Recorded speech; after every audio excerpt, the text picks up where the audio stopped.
Hi everyone, welcome to week 2 of Comms Tech and Practices.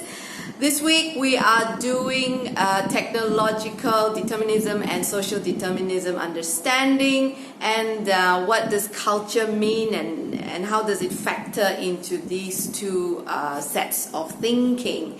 Now for a change, I've taken you into where I live. You can just see this is where I hang out, do my stuff, and think, and hopefully help you to understand where we are today with these two communication positions. Now, the two positions of technological determinism and social determinism are propagated by many theories.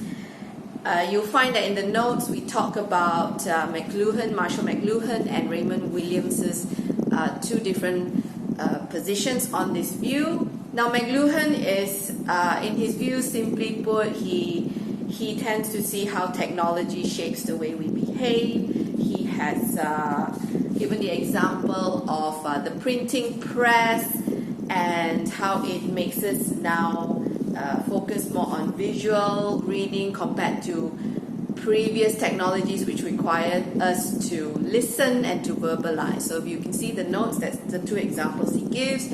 And also, in a way, you can say maybe it exists in a vacuum, that technology just emerges from nowhere and sort of controls how we behave. I mean, that's quite a simplistic view of McLuhan's view, but he sees that this is how the technological advancements just shapes the way we behave, we communicate, we share content with one another or within society.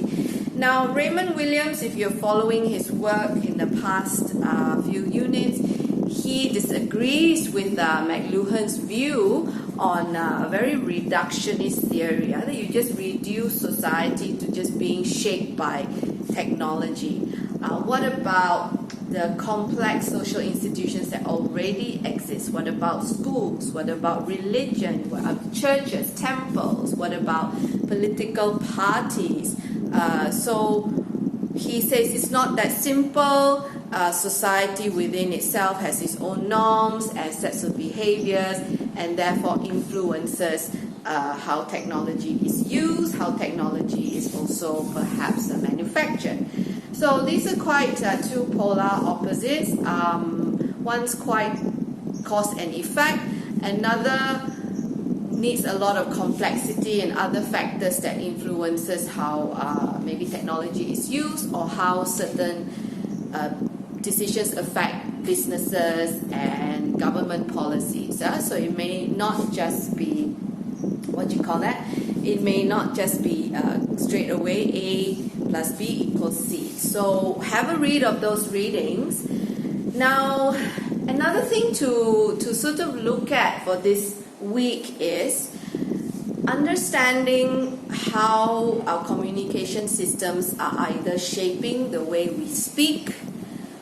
You look at how when television was invented, it wasn't straight off that it was for entertainment. There was a lot of military use to it in terms of protecting borders, in terms of expanding powers, in terms of also during the Nazi Germany, how propaganda was being spread to television. Very one way and sits in the whole term of mass communication. That was the ideas of the powers at hand.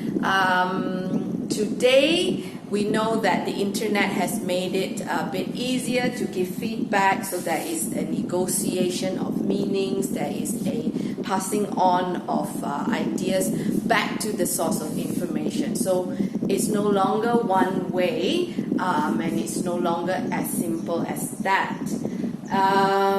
The other thing to remember is that with communication, we know that the relationship of the communication system and societies is being influenced by what we call as culture.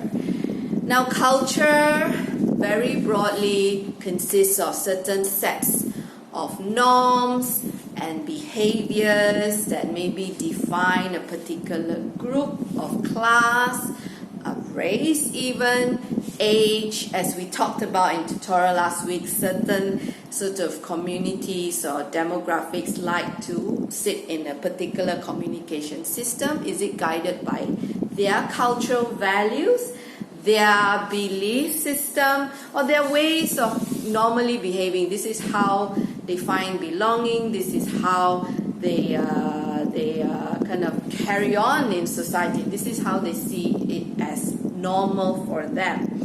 So that can influence a great deal of how we interact with our school. That can influence how we interact with the wider society. That can also, as we already discussed last week, influence how we interact with the technology that we use. So just to pick up on some of the topics, some of you found that younger users of mobile technology preferred Discord, they prefer Twitch if you're gaming, or they just prefer a simple thing called WhatsApp.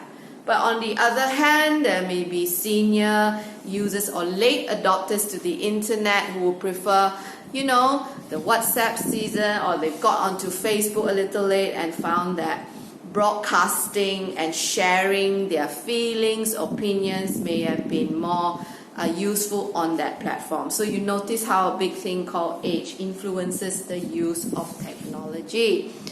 A couple of other technical things we can talk about. Culture, there is the pop culture, popular culture, mainstream maybe, places, things like your Taylor Swift, I don't know, other mainstream popular cultures. Back in my time, you have lots of 80s music, books that you read. It could be things like the Da Vinci Code or the whole Harry Potter series.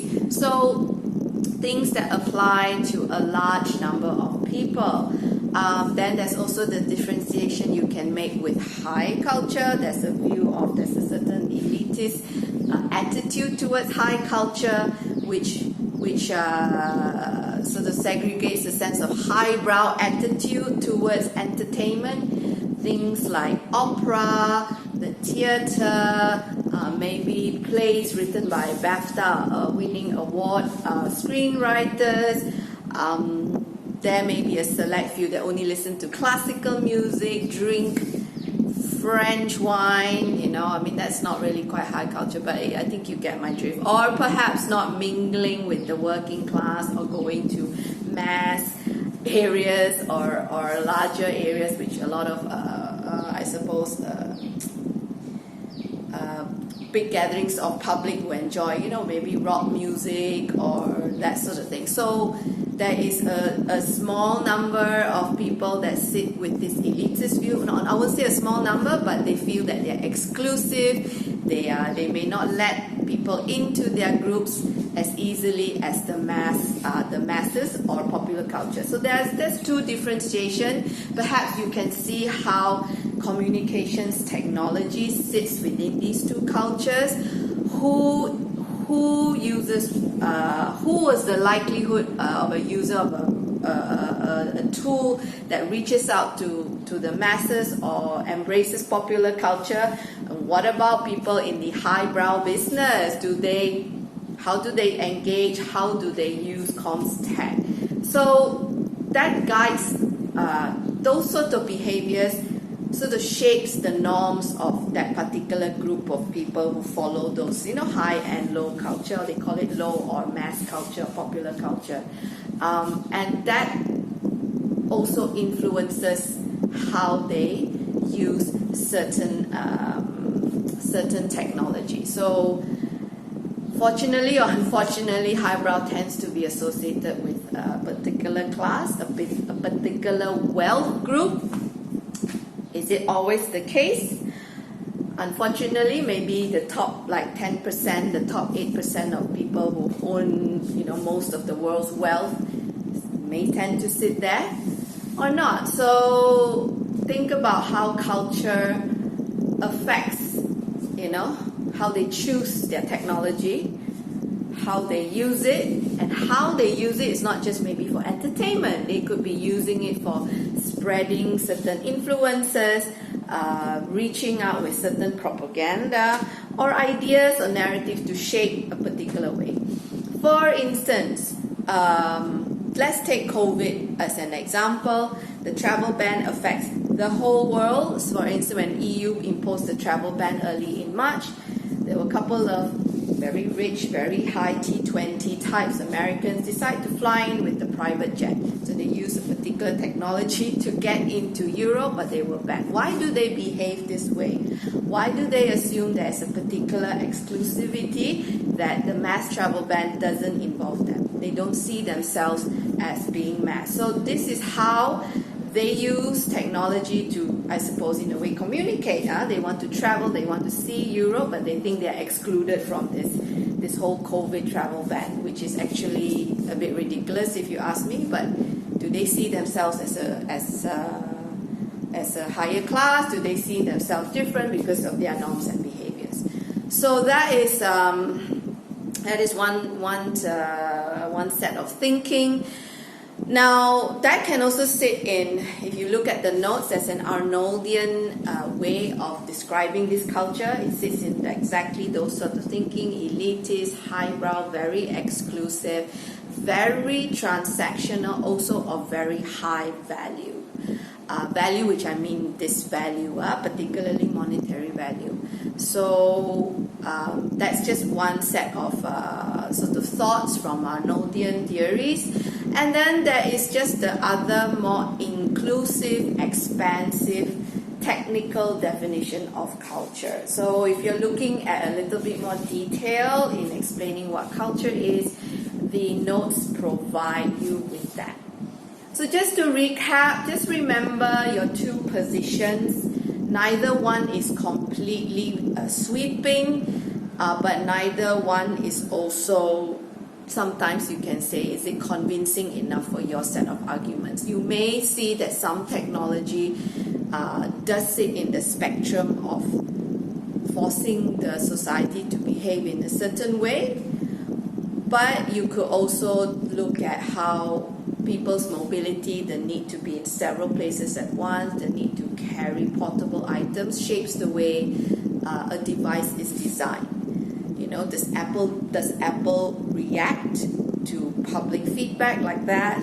Or Xiaomi do it? Or it could be any other sort of technology. So it is, what about Amazon? Does it now sell more ebooks because the trend is going more electronic? Or are there bookstores that prefer to sit with paperbacks because there's still the love and nostalgia of print reading materials? So have that understanding and see what sort of examples you can come up with. The other thing is looking at what cultural norms may affect how we use certain technologies, how TikTok is popular in some countries, how WeChat is used in China because of why was WhatsApp and Facebook are banned. Why are they banned? Look at the deeper political ramifications. So not existing in vacuum. You know, that technology in China came up and rose to real popular use because basically they can't use anything else. So it's not technology that determined them to use WeChat, but it's more of the government policies and control over how communication is. Communication happens in China, how content is spread in China. So that's a very broad look at how, and then maybe as a reflection for this week, think of how your culture, where you come from, influences what you use as a communications technology, from language to portability to cost, accessibility, and maybe also within the tribe or the community you exist in, your family, your friends, your university circles, your work circles, your online gaming circles. How has those norms affected you in choosing and using your choice of communications technology?